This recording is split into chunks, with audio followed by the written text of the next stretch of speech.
Hello, everyone, and welcome to another review here on the BC Wrestle Podcasting Network conglomeration syndicate thing we do every single day except for Thursdays, because Puck Thursdays. Well, except for this Thursday. I was going to say, not this Thursday. And the next Thursday, and the next 3 Thursdays are packed. I'm excited, though. It's going to be great. But welcome to another rendition of the All Elite review. I've gotten every other host to start doing it like us now, so it's catching on very quickly. But the All Elite review is here to review what has felt like forever of this past week's AEW Dynamite and Collision. We took a little bit of a break last week because we were focused on all the pay-per-views that happened over Mania weekend, both in the Feds and the independent stuff. So that was a lot of fun. And last night we wrapped things up with our final Hell Week review with me and Adolfo reviewing Stardom's American Dream 2025. And then we'll be back at it again Monday for All-Star Brand Queendom, where it is truly a new era. We had people leave the company, people retired. It's crazy. But just as crazy was this week's Dynamite and Collision because we had a certain rapper appear. We had things happening. Collision had... Let's walk it back. Not, rapper, yes. Rapper emeritus.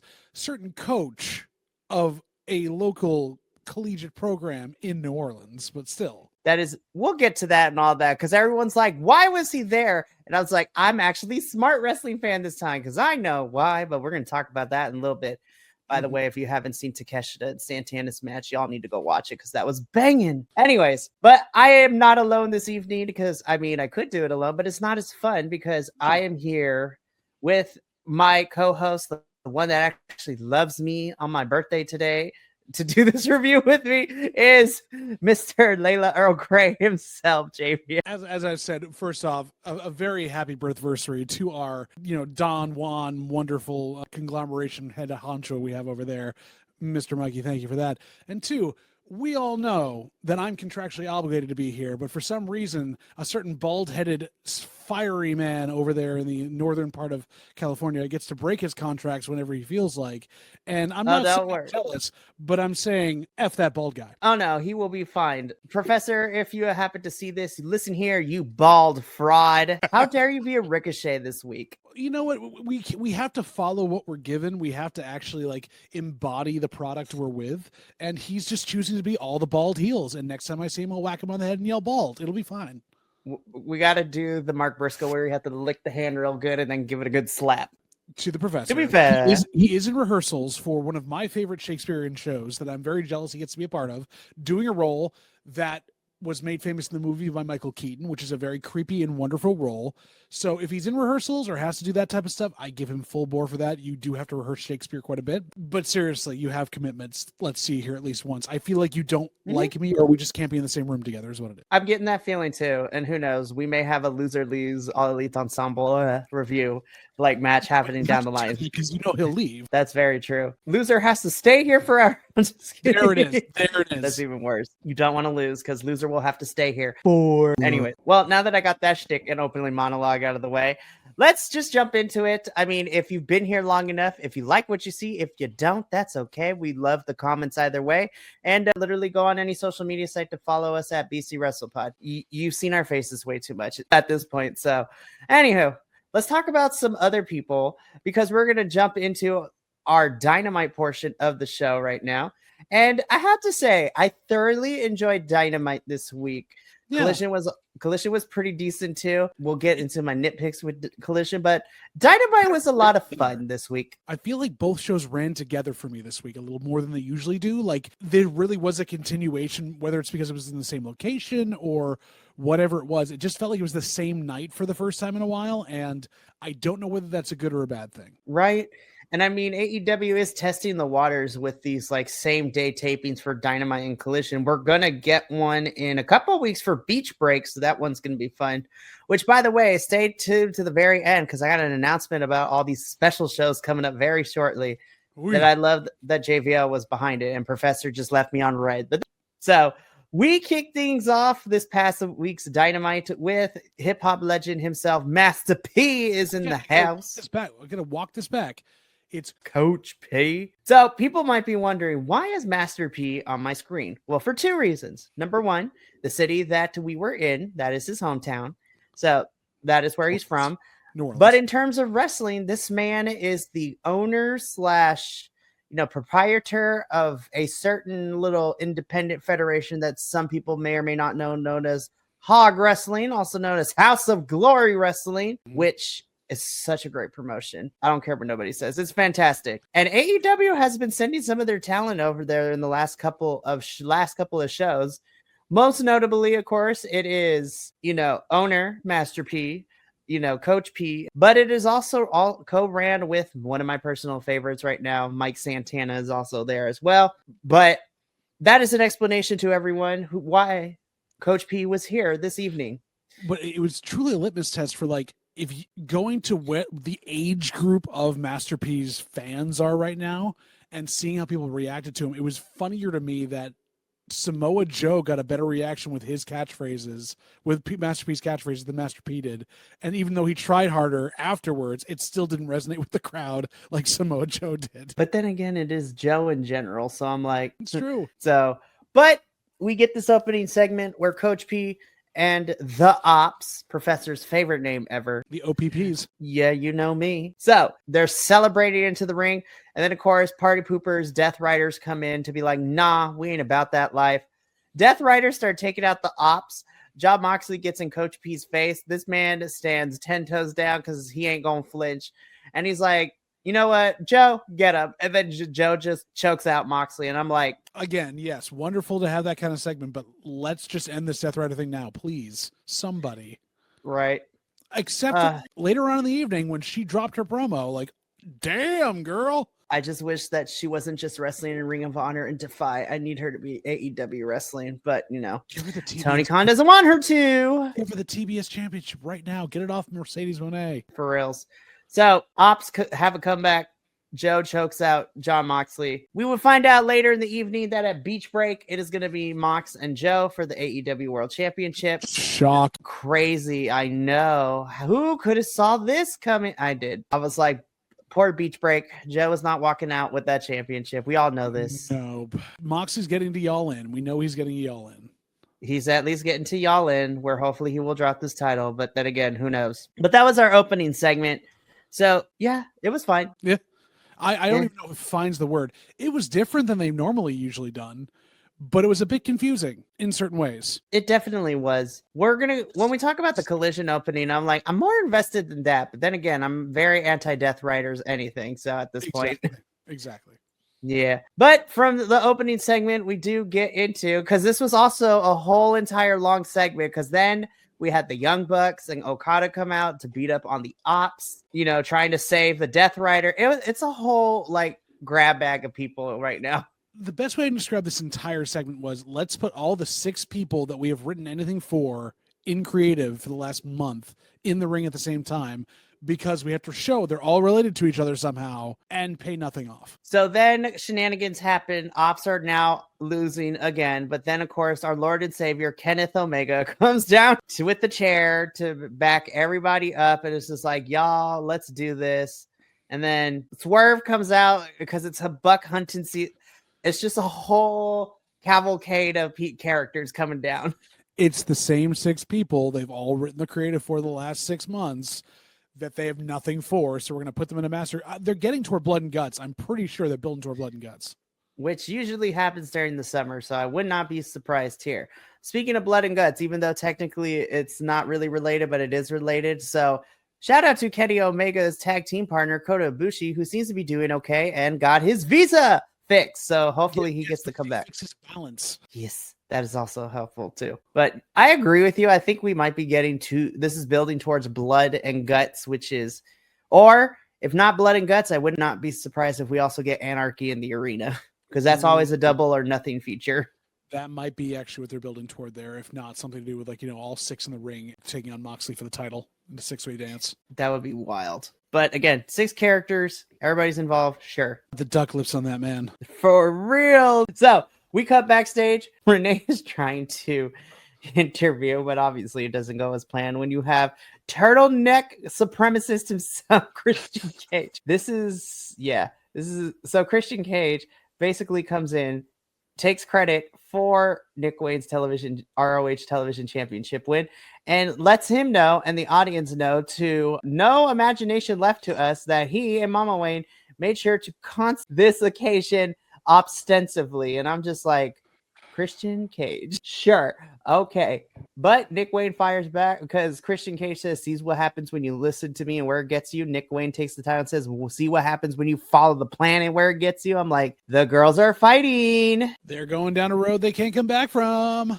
No, they're not. And poor Kip Sabian is just in the background like, damn, when they break up, that's over for me. My girlfriend has got a better thing going right now with Megan Bain. For reals. We're going to talk about them a little bit later. I mean, I'm happy to see Nick Wayne as ROH TV champion. I just need them, like, I need the game plan. Like, how long are we going to wait until we break this up? Like, who knows at this point? Well, it's been started for what, a year and a half to 2 years now? Sure. Huh. Listen, I want to see Nick Wayne on his own, but who knows how long we're going to have to wait to get there. So shout out to you, Nick. You killed it. You are now ROH television champion, and good luck to you over in Japan over the next couple weeks for the Best of the Super Juniors. Can't wait to see how you do. Finally, we get into our first match of the episode. This picture is crazy. It captures him completely, and it gives you I'm pretty sure they did it on a neutral tank top, so they can throw on whatever piece of merch he's got going there and can just continue to use it. That is very true. So we get to our first match of the evening, where it is Mark Briscoe taking on Ricochet. Ricochet came out cosplaying as one of the generals from the anime and / manga One Piece, which I loved. Is fantastic. It's Ricochet's first appearance after getting bodied online after he said crappy things about Io Sky. So yeah, also, we're not going to let you forget Ricochet. And I felt it in my soul when Mark Briscoe was like, boo this man. So good. The commentary was a little weird because they were going over how Mark was in that $100,000 match and just all the things he's diversified his portfolio into. Can we go back to also Ian Riccaboni was back? Yeah, I was so excited. I was like, I know. That made me exceptionally happy. One of the few good things still in Ring of Honor right now and has been for a while, Ian Riccaboni. Although I miss Caprice. So yeah, him and Caprice are. I mean, I still watch ROH. I don't do the report cards, but I still keep up to it. And Ian and Caprice are still my favorite duo right now. Yeah. But can you imagine if we put those two with Timeless Tony Storm on commentary for ROH? I'd be like, best commentary trio ever. Fight me. You would think that Ian is still Mr. Schiavone because the last time he came up, she's like, Mr. Schiavone, you've lost like 300 pounds. Beautiful. Eat more of this with me. Please spend time with me, Mr. Schiavone. Tony, we're going to talk about you a little bit later because, girl, everything you do is gold. And she was at the Turner Classic Movie Festival too, not this past weekend, which was crazy. It was great. It was so good. But we also officially, we kind of figured this out, but commentary also told us because of the betrayal of Mr. Rocky Azucar Romero and Trent, the conglomeration is no more, which I was like, yeah, we kind of figured that. It's not been a thing for almost 8 months. I mean, this is a fun match. Mark Briscoe does win. Yes. Although he tried to do the froggy boat. There was a lot of great reversals. Ricochet worked extremely well for what he gave for a television match. And, Mark needed a win after a while. I'm surprised he didn't lose again because he's been losing forever. Right. It's nice to see them boy. Of course, Trevor the Vampire came back out again because he tried to stab Mark Briscoe with the pair of scissors. But who should come to Mark Briscoe's save but Mr. The Jet himself, Kevin Knight, who knocks the scissors out of his hand, takes the scissors, threatens to stab Trevor the Vampire before Trevor hightails it out there. I'm still waiting for someone to pull the scissors on him and then go to cut his hair and then remember. Seriously. But this would not be the last time we saw Trevor the Vampire. We're going to come to him in a little bit. But again, Kevin Knight comes for the save, takes the scissors. Mark and Kevin hug it out into the ring. Yay! So, FTR returns. Oh my God. The end result I am very excited about, but God damn. I was like, the collision part was better, but yeah. But you had to set it up somehow, which this was the setup. Right. So, Mr. AEW Burt Reynolds and, Stank Face Cash Wheeler. Ever since they turned here, I noticed they changed the facial expressions on the graphics, especially when we get to Collision. We're going to talk about it because they are mean mugging me the whole entire time. And also, I may or may not be slightly turned on, but that is a whole different conversation. As opposed to this one, which looks like Cash is going, hey, Dax farted and it smells bad. That's what I was going to say. But FTR get into the ring. They explain their actions, They talk about things we already know of that we've heard them say multiple times before, and there are various iterations of them being heels. And then they beat up on the old white man, which is the Rock and Roll Express. Well, who were shown to be in the ring just about a section before when they were yelling at Ricochet, and now, of course, they get involved. And Ricky Morton, at age, 70 almost, takes a pile driver? That is very true. It's very interesting, too, to see Ricky Morton and then him and his son have interactions at GCW, too. Is kind of weird. But I should also mention that Stokely is back on my television screen. And it's just Stokely now, not Stokely Hathaway.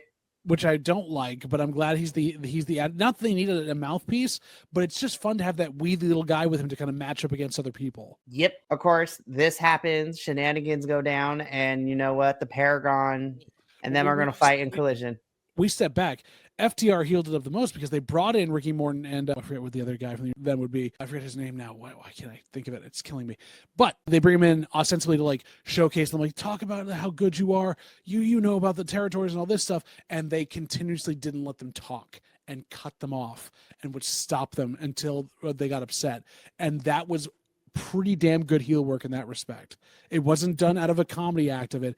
They really pushed it, and it was very fun. Absolutely. So again, the Paragon for the save, which sets up what we would get at Collision. It was fine. Like I said, it set up a better angle on Collision. That's all I can say about it. Exactly. Yo, okay. Can we talk about this match? I was just see what happens when the Bucks lock in and actually give a hoot. This was wild. This took everything in me. I had to walk away a couple times to go do something because I was watching it during the day, and I regretted every moment of it just to come back to see where this was going. The all four down sequence was in super kick, knocking him down. I also love, was it Nigel? Someone else was on commentary going wasn't Speedball supposed to buy some shoes with that $100,000? Speedball. I think this match did two things for me. Well, it did three things. First of all, it was a fantastic tag team television match. And I'm like, tag team wrestling's not dead. But I think what it also did too is because the Bucks have been away for a little bit. I mean, granted, they've been in New Japan. So me and Adolfo haven't truly gotten to miss them because they were still running around the promotions internationally. But I think for those who just watch AEW, I feel like they were gone for long enough for them to be all right, so this is good. They're back in the ring. Let's see what happened. Oh my gosh. It seems like it seems like that time off has reinvigorated the Bucks. And when they actually lock into a tag team match, they remind people oh yeah, they're pretty great if they care. But on top of that too, I think this is also how you show your newly acquired talent that has signed with the company too, in Speedball Bailey and Kevin Knight. Bailey's Bailey, but for Kevin Knight, I was you've had a great month and a half since signing with the company. Really become a solid piece that can be used pretty much anywhere and inserted into anything. It'll be interesting to see if they can actually focus on him as a piece of creative now without having him be basically being a supporting player and pretty much everything else. Which is very true. So this was fantastic. The Bucks win, but that's because Trevor the Vampire rears his ugly head back into this match. Which makes sense. Which, to be perfectly honest, I would not be surprised if that sets up a double or nothing match between Knight and Ricochet in some capacity, which would be kind of banging. Now throw AR Fox into the mix, and then you have my money. Air versus Bald match. Oh, seriously. It would be great. But this was such a fantastic match. And I was see what happens when the Young Bucks care. You guys, for reals. Let's see how long it lasts. Yeah, we'll see what happens. We hurt people. We hurt people. I don't care what nobody says. That song goes hard. But so the Hurt Syndicate come out to do Hurt Syndicate things. And of course, Max and his MJF-ness comes in still wanting to be a part of the group. He, after bribing Shelton and Bobby with, not my words, MJF's, with booze and hose, I was okay, it's 2025, Max. I know this is a character choice, but still, he tries to bribe Bobby with a super Bobby speed. Yeah, Bobby's no, I still don't approve, and speeds off.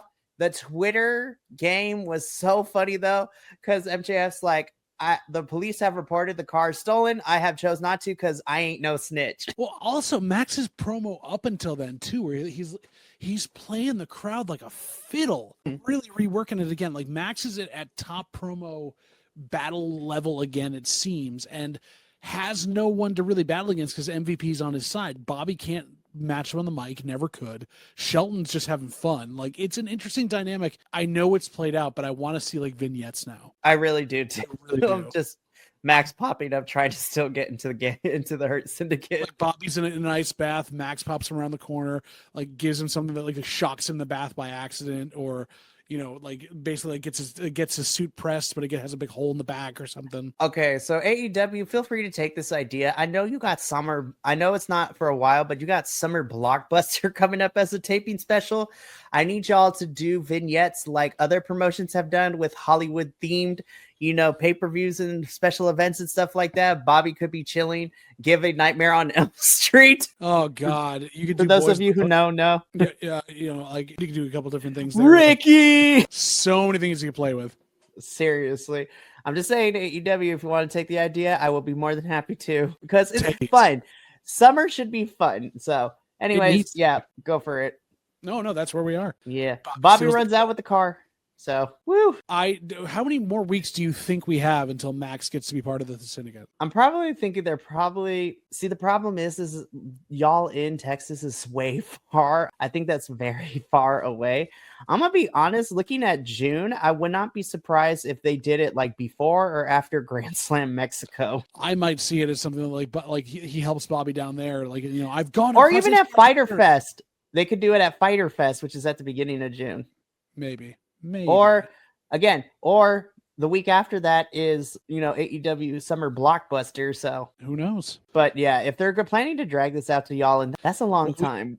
Well, and then we drag into a long running feud where Max transitions from losing all his stuff there to a fight with Hangman Aggro Page. Which is exactly what this promo says.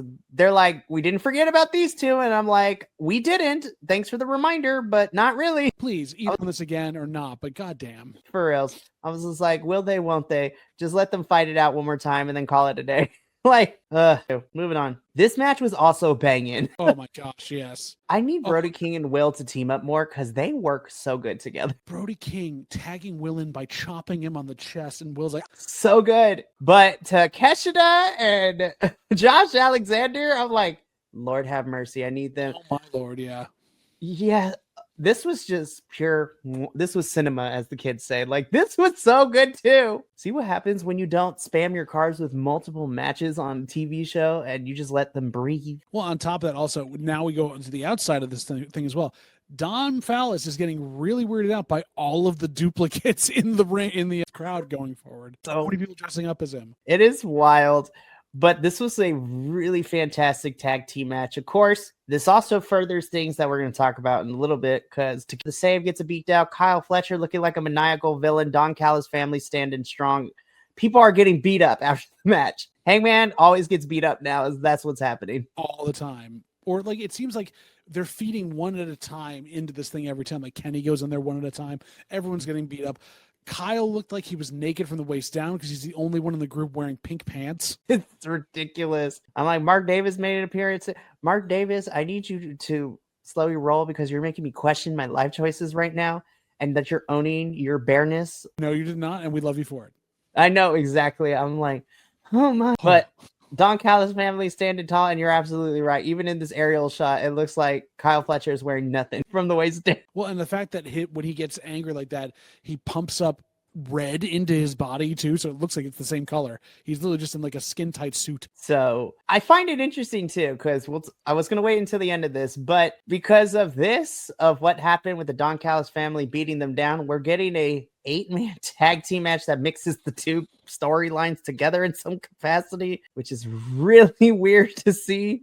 When creative can't figure out how to keep things strung along for too long and won't pull the trigger on it. Yeah, I see where it's going. Look, we could have just had two nice storylines in the, universe that is the Black Hole of the Death Riders.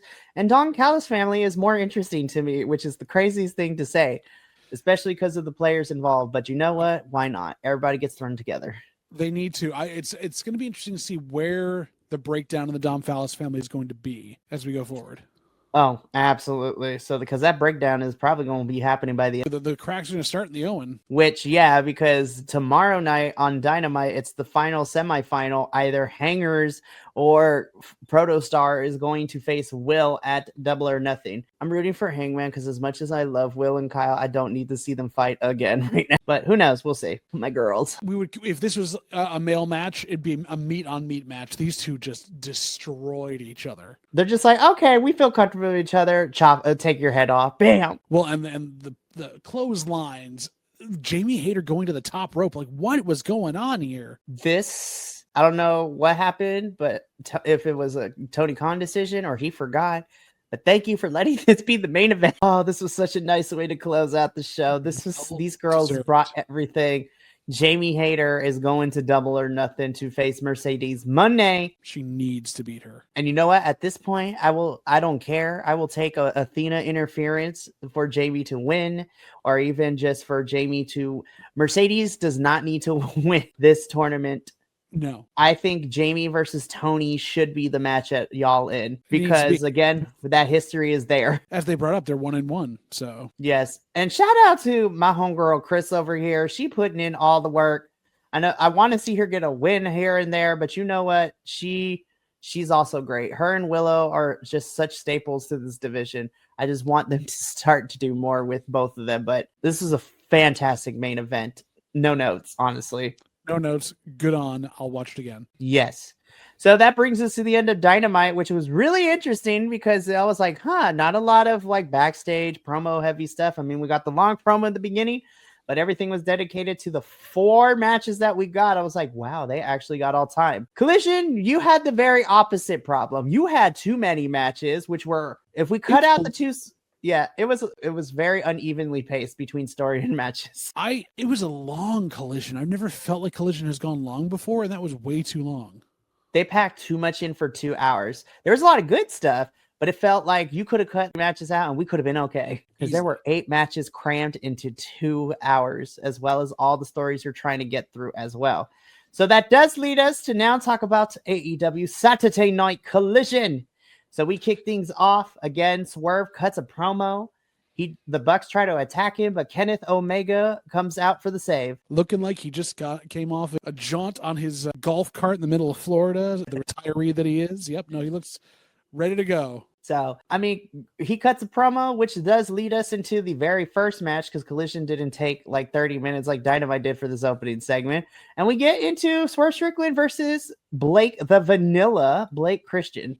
Do we get straight into it? Because really, we had Swerve come out for a promo. Swerve wrestling in his leather pants. Like, I don't know how he pulled that off. I was just like, to me, that's uncomfortable. But hey, Swerve pulled it off, and he pulled out the win, too. Very easily over Blake, which I'm sad, because Blake did his best, but it was a little too quick.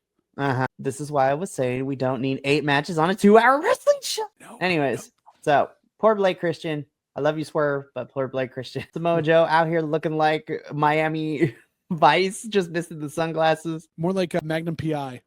That is very true as well. Shout out to Joe, too. He's channeling his character from the Yakuza game that was released a couple months ago. I have never been intimidated more by a video game boss than I had Samoa Joe. And Joe is not just some boss. He is the final boss of that game, too. He is the main villain of that story, which I was just like, Joe is my hero. He's out here playing Sweet Tooth, and he's out here doing video game stuff. I'm just like, yes, Joe is going to destroy Moxley, which I wish was true at Beach Break. Not going to happen, unfortunately. Not at all. No, I need them to run it back because anytime Queen and Tony lock up, it is magic for me. This was, I wouldn't say harder hitting. It just seemed like they didn't pull a lot of punches in this one. This is very snug. It's a very snug match. It really, really was. They're just like, all right, let's just work a little stiffer than normal. Bam! I'm like, oh gosh, no. But I could not turn away too. I find it interesting now, and to kind of preview what's happening on Dynamite tomorrow night too. Tony is really working with a lot of the more snug, hard-hitting wrestlers. I mean, Collision, we saw her go up against Queen. Tomorrow, she's going up against Yamashita. So anybody who is familiar with Yamashita's game knows she kicks and elbows stiff, as a Joshi wrestler tends to do. Could so this I'm like, be a precursor to working with Jamie Hayter, who's also pretty damn snug? I honestly, and you know what? I thought about this when I saw this earlier, that Tony was facing Yamashita tomorrow, and I'm like, I honestly think that Jamie's walking away, and I'm full sending this agenda that Jamie is walking out of Double or Nothing, the winner, to go face Tony at Y'all In. I think that's the case. What I worry about for that Y'all In match is a Megan Bayne interference, and then we get a triple threat at Double or Nothing. Listen, I love Megan, but yeah, I don't want it to be a triple threat yet. Anyways, but this was a snug match between the two of them. Timeless Toni Storm wins, but I'm happy to see Queen, healed up from her wrist injury. And Queen is not done fighting for championships, because over on the flip side, she's about to enter this pure women's championship for ROH. Give it to Queen. We're not biased at all. Not here. No. Look who's back on our TV screen. And we had a breakup. Kind of. So everyone is tired of Mr. Dutt over here telling them that following him has got them nothing. So Jay Lethal is calling the shots. Okay. A faction that I had forgotten was still a part of AEW. For real. That has definitely been not on the burner, but just kind of festering. I saw them once on ROH TV, but that was like 2 months ago. It's crazy. And apparently we dropped this whole storyline with, Mr. Jarrett. Yeah. And MJF and Jarrett going for a championship. So yeah, that's not whatever. Moving on. I don't care to talk about this anymore in depth because it's a meh for me. It's a meh. This was great. Max Caster continues to be a dweeb and lose. Hologram beats him in like less than 2 minutes. The crowd had a sign with his entire chant on it. They're starting to get behind it. I'm loving what he's pulling out there. It's so fun. It really is. I'm like, I wasn't sure how I felt with, Anthony and Max splitting up, but honestly, it's working for both of them right now. I need Anthony back on my televisions though, so please make it happen. So we'll see. I don't know. Though I will say, Leo Rush, that finisher off the top row, 10 out of 10. Oh, easily. It was great. But why are we still running with this feud is number one. And number two, why does Top Flight continue to lose this feud? I thought we were done when they beat him last time. This is just ridiculous. Top Flight continues to lose. I don't think we're going to do anything more with the crew. Like, I'm sad for all of them. It was a fun match, but I was sad. But it's going nowhere. There's nothing that we can pull from this that shows that they have faith in them. They want them to do something with. It's not even a mid-card feud that could be fun. That would be a good. This is going to be on 0 Hour for Y'all In, I guess, or Double or Nothing. We'll see what happens. I'm so happy I got you back on my screen because I don't know what Tonith Khan is doing. You came back from Japan. You had a good showing in the tournament. And then nothing. Well, that's partially because her boyfriend is a jackass. That is also very true. But anyways, Anna Jay is back in action. She wins her squash match only to get bulldozed by Megan Bayne and Penelope Ford. Penelope Ford jumps her. Megan Bayne barely has to do anything at all. Like, it's crazy. I'm like, now, if this means Anna Jay will be fighting with Penelope and Megan, I'm here for it. Oh yeah, I agree with you. I thought the new theme song was pretty decent. I like this match. That is where I leave it. In no way, shape, or form did I think Bandito was losing this title. No, and having Ian Riccaboni on there, he wasn't on this one, but like they had a full ROH match on Collision, which I guess made sense because it is getting stuff out there, but like it just felt out of place. Yeah, I think. Well, I mean, we never know what ROH is doing anyways anymore. But because of the fact that they push a Supercard of Honor back to be part of, leading into Y'all In, I'm like, You have more time, I guess. And then they also pushed back Death Before Dishonor to September. So they changed a bunch of stuff. It was going to be part of leading into Y'all In. So they pushed everything back. It's crazy. I don't think they know what they're doing. No. And honestly, it might be a smarter choice because now Supercard of Honor is leading into Y'all In for AEW, and then Death Before Dishonor being in September is leading into All Out over Labor Day weekend. So I'm like, okay, sure, cool. Counter programming at its best. They're doing their best to fight up against what they're fighting. So very true. This is a fun match. I mean, Bandito wins. Nothing more to say. Yo, I want that Dralístico mask though, because it do be great. Yeah, his new mask is great. It's great. It is giving me early Sin Cara vibes, which is a little iffy. That is very true. And we didn't get to talk about this, but shout out. I love Rush's bull now that he comes out in the bull head. I was like, he's like, okay, the people that make the Beast Mortos mask, make me a mask. For honestly, same. So good match, boys. This was fun. Speaking of which, I was mad this was only 3 minutes because had they been given like 10 minutes, I think this could have been a banger. Well, I mean, this was fun to watch. I knew AR Fox was going to die, metaphorically speaking. He was gonna die, but he sold it so well. And while Roosh works really snug, it was definitely a good showcase for what we were getting there, especially after his brother just lost. So Roosh continuing to bring the wins to LFI. LFI. So love to see it. AR Fox, you're still homie to the channel. We love you here. We love it dearly. I was slightly turned on by Mr. Beretta's abs over here. Here's what I'll say about this. Yes, Trent Beretta can talk, but you have Rocky Romero standing right there. You could have him deliver this promo in such a better way. But weirdly, I am so excited for what came out of the end of it. Heel Roppongi Vice and AEW. That is going to be fun. Versus the Runners. Yes, that part was also, I was like, oh my gosh, they didn't forget about our youngest boys ever. They didn't. And Outrunners try to stand up for themselves and got sucker punched. I think this is going to be a fun match where they're going to try to do the comedy and Roppongi Vice is going to have none of it. And it's going to be wonderful. I'm here for this. Give me more. Honestly, I wasn't ready for it. And I was like, I'm kind of here for this feud. Not even going to lie now. The promo itself wasn't great until they noticed who was behind them. And then that was fun. Yes, exactly. So, I mean, I've been saying it for the longest time.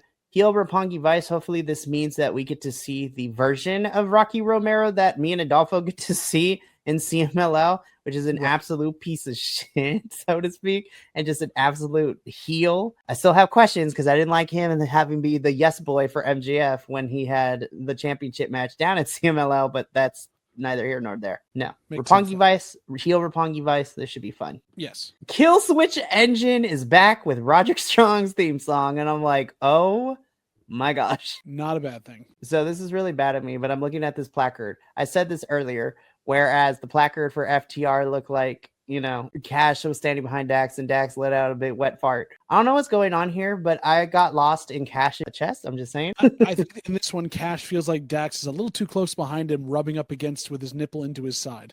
That is very true. Diamond Dallas cutters right there. Oh, that's great. Terrible. But what wasn't terrible, it was this main event. I was like, I already knew this was going to be great. Like, it's these four people. Like, come on. And yet it wasn't the best I've ever seen. That is very true as well. I was like, I had a great time. But there have been other encounters between these two teams that were a little bit better. I still enjoyed it, though. And it was more... Circle. Yeah, it was still fun. FTR do pick up the victory here. FTR do beat up on Roderick and Kyle after the match, prompting Adam Cole, Bebe, to come out to also get a whooping for his, interference. And then this is where we get the run-in from Mr. Daniel Garcia with the crowbar to help fend off FTR against the Paragon. So Danny Boy seems to be, for now, siding with the Paragon and wanting revenge against FTR. So, and he gave respect to Adam Cole, too, which we love to see. Exactly. So I would not be surprised if this leads into Adam Cole and Daniel versus the FTR in some capacity. And you know what? A heel turn. I mean, that's exactly what it is, because Adam Cole doesn't have anything substantial as TNT champion. So I'm not surprised if Daniel will turn heel and then they feud again. So there's that. What do you think about the main event? I felt like it was holding out for something else, and therefore they didn't give it all their all. Like I feel like Collision kind of ended a little bit disappointingly. Yeah. I mean, I agree with you right there. So I don't know. Wasn't a bad week of AEW, but it was not the best we've had. I feel like they're still on a hangover after all the craziness that's been going on, and they're worried about the amount of time they have until their next big show. So it could be better in the next couple of weeks, but it feels like whatever revolution was going on in creative has slowed. I honestly think they're probably slowly setting up the building blocks, because in 3 weeks is where we start everything off leading into the crazy summer, which I'll get into that announcement in a little bit. But I do wanted to share some really fun AEW news. Look, regardless of how you feel about, the tribalism, it's really fun to watch promotions collaborating with each other and doing really well together. So I am happy to report that Grand Slam Mexico has officially sold out, which means that Arena Mexico has sold out. And if anybody, or if you watch our CMLL reviews, you will hear us talking about this. That is a huge arena, because it is literally but I'm really excited. Now, this did prompt a really fun, interesting conversation between Adolfo and I too, which is we love to see Mexico sold out. But is that because it is AEW coming to CMLL, and who bought most of the tickets? Is it the locals? I would love to see a good mix. Well, we will officially see on June 13th. Yes, Wednesday, June 13th. to see how that pans out and what the crowd looks like. But I'm excited. I'm just saying, outside of Místico, who's probably going to be on the show because he is our top and poster boy for CMLL, the combinations of AEW and CMLL stars has me super excited. I'm not even going to lie. I want Will versus Máscara Dorada. That match would go ham. I'm just waiting to see how they're going to handle who's going to be winning here and which promotion gets to decide some of these outcomes, because they've kind of buried the luchadors on AEW. So could we have a reverse of that, even though it's an AEW show? That is very true. I will say, though, I think I'm a little more optimistic because AEW has been sending some of their stars to CMLL, and it's been like a good balance of win and loss ratio. Yeah. I mean, I was excited. I don't know if it was their travel issues, but it was really fun this past Friday to see Billy Starks make her CMLL debut in place of Taya Valkyrie teaming up with Lady Frost in tag team action against the Amazonas in CMLL. It was so good. They had their cross corner stuff was amazing with the swanton bomb followed by the giant twisting thing. Oh, it was so good. I was just like, please put Billy into the Amazona Grand Prix next year. So good. But that leads me to my final announcement. So this is a little bit more of a fun thing. So as we mentioned throughout this review, starting in 3 weeks, AEW is going to be having a lot of like fun, like themed Dynamites and Collision between now and Y'all In. And so after talking to it with the All Elite boys, mostly JVL, because the professor, the bald fraud, left me on red. Just kidding. I love him. We're going to be doing something fun here.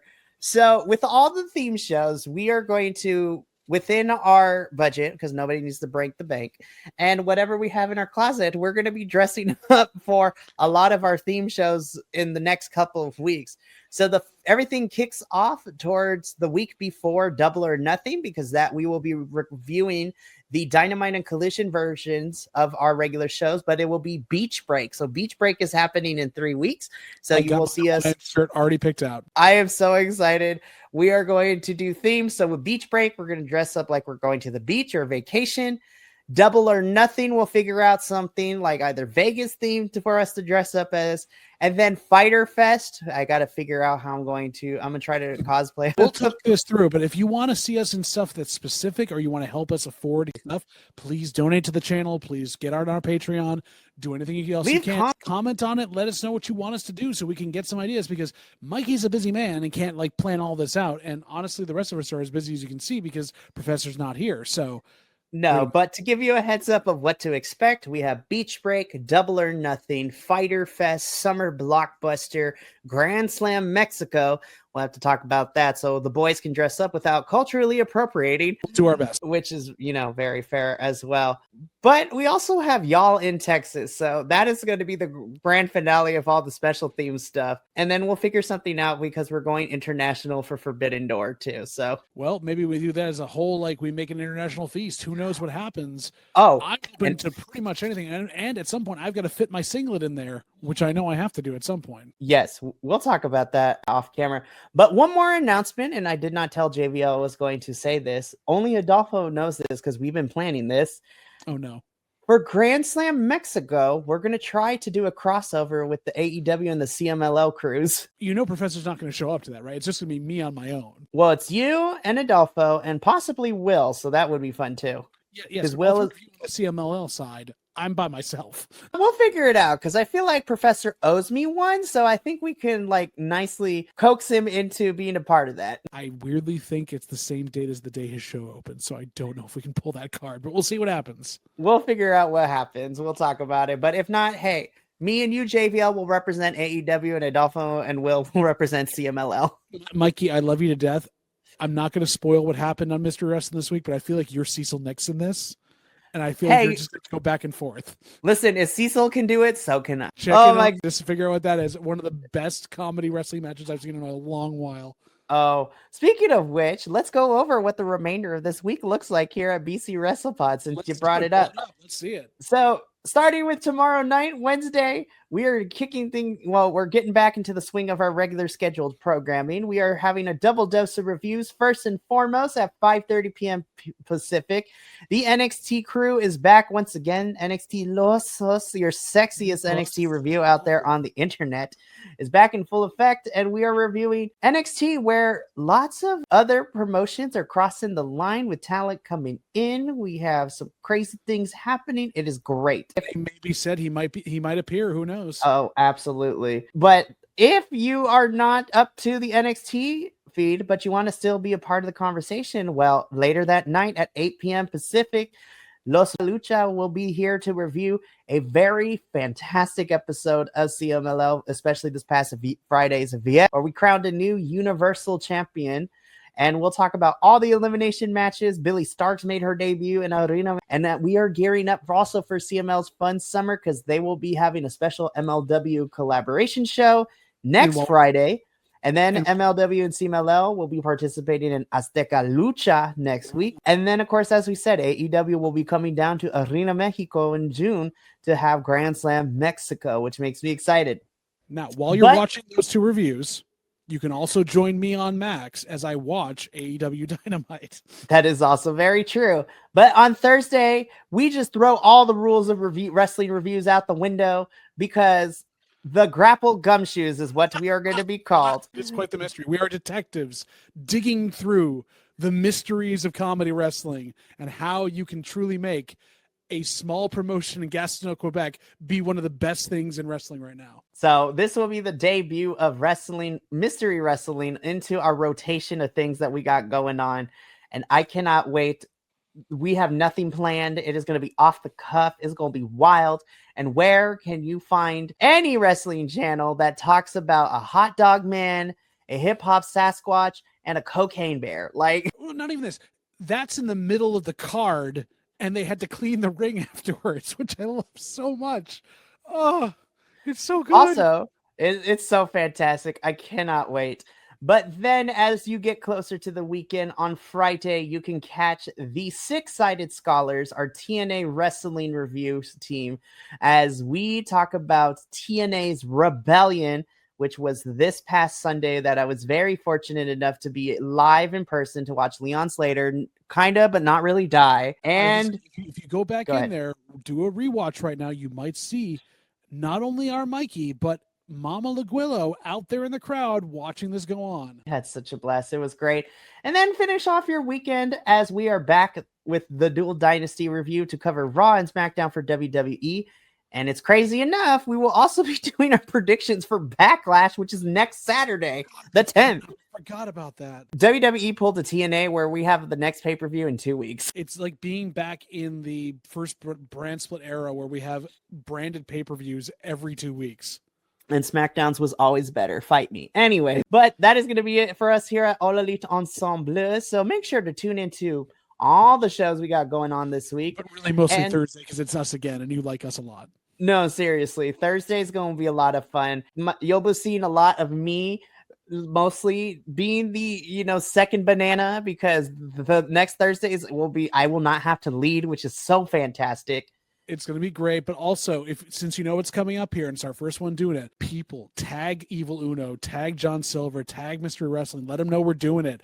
We'd love to see them pop in the chat. You pop in the chat as well. Anybody from the Twitch chat as well that I spoke to, you are welcome in our chat. Please come in here and talk to us. We cannot wait to see you. Oh, absolutely. And you know what, JVL? Thank you for being here. You are the friend that I love and I trust, and you are not that bald fraud. Here, it's your birthday, and also, everyone out there watching this later or anything else, even if it's months later, send a happy birthday message to our lovely, wonderful Jefe here, who keeps the lights on, keeps us moving. We couldn't do this without him, so please send him all your love for as long as you can on this, even if it's years down the road. Send him a happy birthday. Much appreciated. Well, we got to get up on out of here because I still got dinner that is calling me right now. Honey, I'm so sorry. But thank you so much for tuning into All Elite Ensemble. We are going to get up on out of here. Make sure to tune into all the fun stuff we got the rest of this week. But from us here at and the rest of the BC Wrestle Pod family, remember, take care of yourself, love one another, stay Bi-Conic, and more importantly than anything, you always deserve to finish your story. We will catch you tomorrow with NXT and CMLL. But until then, Thank you so much for tuning in to another Vibe Tribe production. What's going to happen next time? Well, you're going to have to tune in to find out. But until then, remember, take care of yourself, love one another, and as always, make sure that you keep the good times rolling. Thank you for being here, and we'll see you next time.